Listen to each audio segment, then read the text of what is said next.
Another shoehorned reference.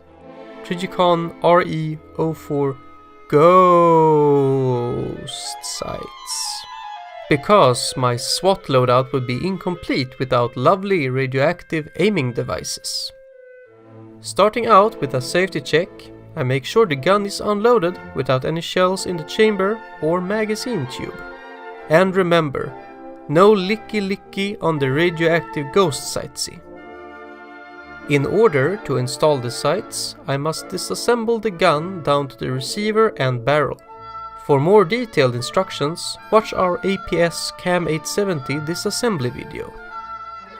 To remove the bead sight, I use heat to disable the threadlock on the bead sight, then unscrew it from my barrel.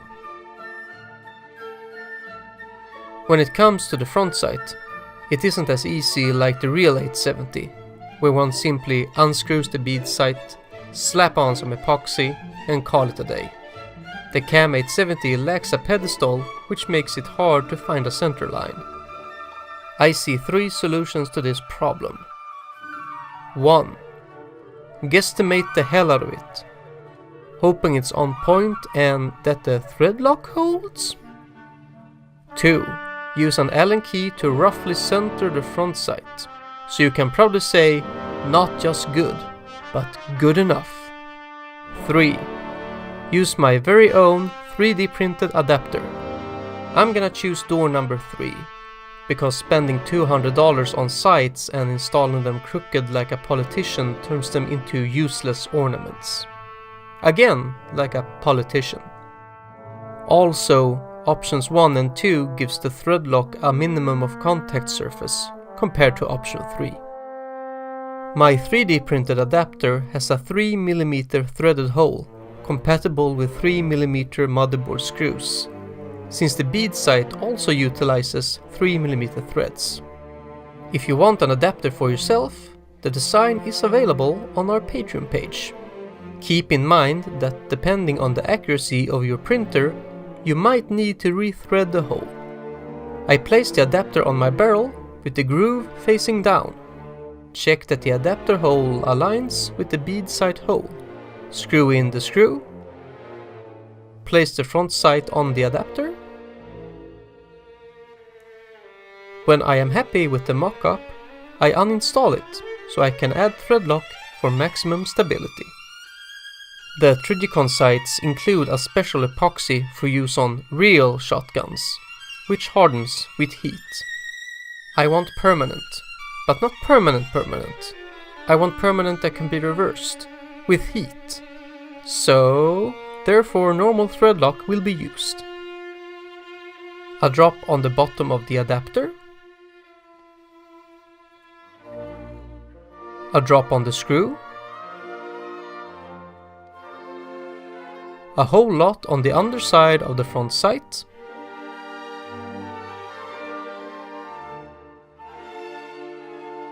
And then I wipe any excess off with a paper towel. It will take 24 hours to cure.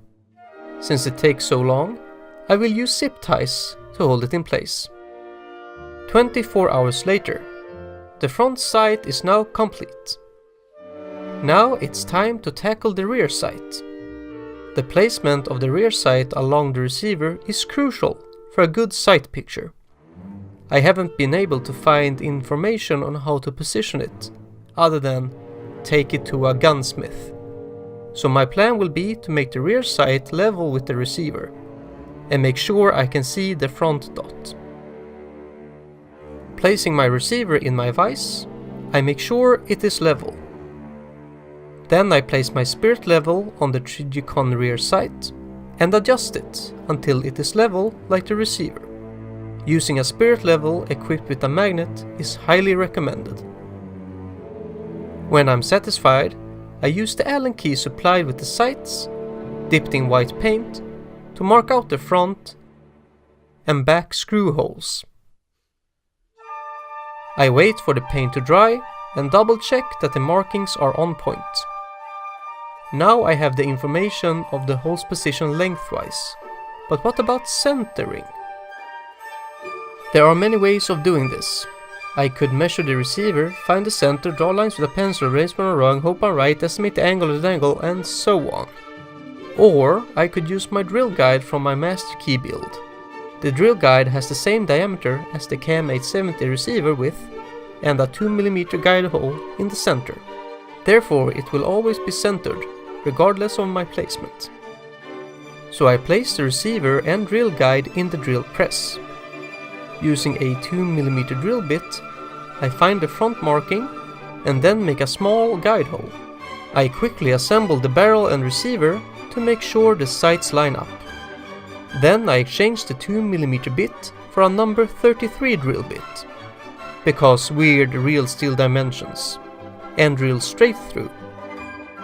Next I thread the hole using a 640 Unified National Course tap, and test the hole with the sight and front screw, making sure the rear marking is on target. Since the placement of the rear guide hole is on a slope, I can't drill right away. A flat surface is needed. I center the drill with my hovering drill guide, exchange the drill bit with my 2mm end mill to generate a small flat spot I can drill. You can double check with your rear sight that the flat surface is on target. Then it's the same procedures every year, James. Center the drill with my hovering drill guide, make a 2mm guide hole, use the number 33 drill bit, and thread in 640 UNC. Then mock up the rear sight and secure it with the screws. When I'm happy with the placement of the rear sight, I remove it. Clean the receiver and sight. Add a big dab of threadlock on the inside of the sight. Place it over the threaded holes. Add some threadlock to the screws and remember to put the short screw in the front and the long screw in the back. It is the mullet of installation. When it is correctly installed, I wipe any excess off with a paper towel. Like the front sight, I leave the threadlock to harden for 24 hours. Time to put everything back together.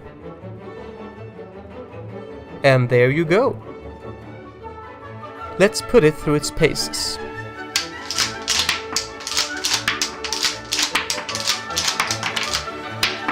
If you liked this video, check out some of our other videos. Please like and subscribe.